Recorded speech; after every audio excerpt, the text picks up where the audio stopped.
На плацу Казанского танкового командного училища сегодня звучали сразу 3 гимна России, Татарстана и Юнармии, причем в полный голос их пели сами школьники.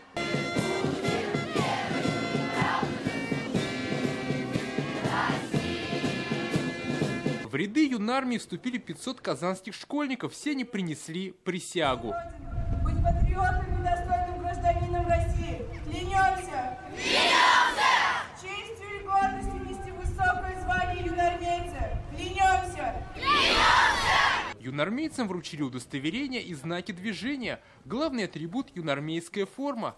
Папа ученика 171-й школы Альмира Хамедшина месяц назад ушел добровольцем в зону СВО. После этого он решил стать юнармейцем. Папа на своего поддерживаю, я пошел по его стопам.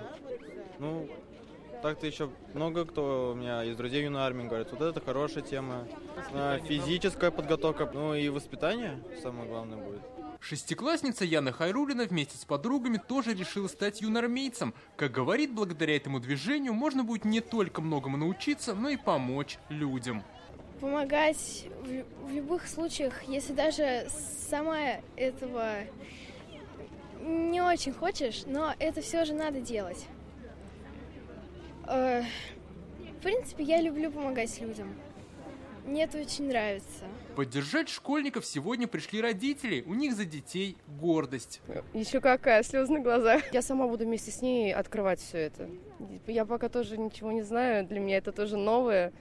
Будем изучать, покорять вершины. Рада, что есть у нас такое, что патриотизм нужно восстанавливать. Потеряли очень много поколений, поэтому я думаю, если он выберет военную службу, мы не будем против, мы только за. Сейчас в рядах юнармейцев Татарстана более 40 тысяч человек. Они занимаются начальной военной подготовкой, углубленно изучают историю страны, участвуют в соревнованиях и фестивалях, работают волонтерами. Юнармия Татарстана – одна из лучших в стране. Каждый год занимаем первые места. 1-2 года было, правда, вторые места, но мы всегда в призерах. С Алексеевского района бывший юнармеец Расим, он Ваксиков сейчас стал героем, старший лейтенант России. Алеша, как вы слышали, это для нас пример подражания. И мы должны ребята именно воспитывать на этих ребят. Свои юнармейские отряды в республике создали уже более 1200 школ. Как говорят юнармейцы, они поскорее хотят приступить к занятиям. Дмитрий Аринин, Адель Мендубаев, ТНВ, Казань.